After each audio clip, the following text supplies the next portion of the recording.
প্রায় এক দশক পর চীনে পা রেখেই চীনা প্রেসিডেন্ট শি জিনপিংয়ের কড়া হুঁশিয়ারি শুনলেন মার্কিন প্রেসিডেন্ট ডোনাল্ড ট্রাম্প। ট্রাম্পকে সাফ জানিয়ে দিয়েছেন, তাইওয়ান চীনের মধ্যে চলমান সংকটে যদি হস্তক্ষেপ করে আমেরিকা, তবে ঝুঁকিতে পড়বে বেইজিং ওয়াশিংটন সম্পর্ক। শি জিনপিংয়ের এমন উক্তি কূটনীতির ভাষা হলেও মাহাত্ম্যটা অনেক।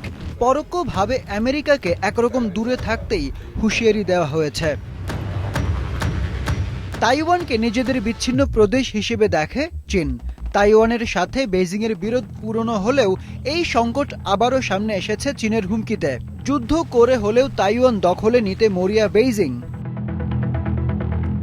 চীন যখন ছক কষছে তাইওয়ান দখলের, তখন তাইওয়ান তৎপর চীনের আগ্রাসন ঠেকাতে।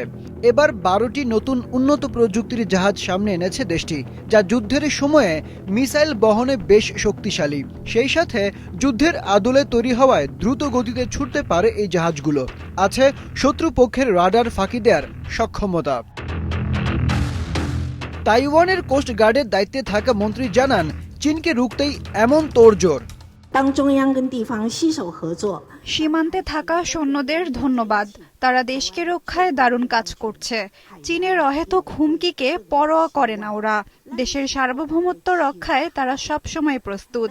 আশা করি তারা ভবিষ্যতে আরো নতুন নতুন পরিকল্পনা সামনে আনবে।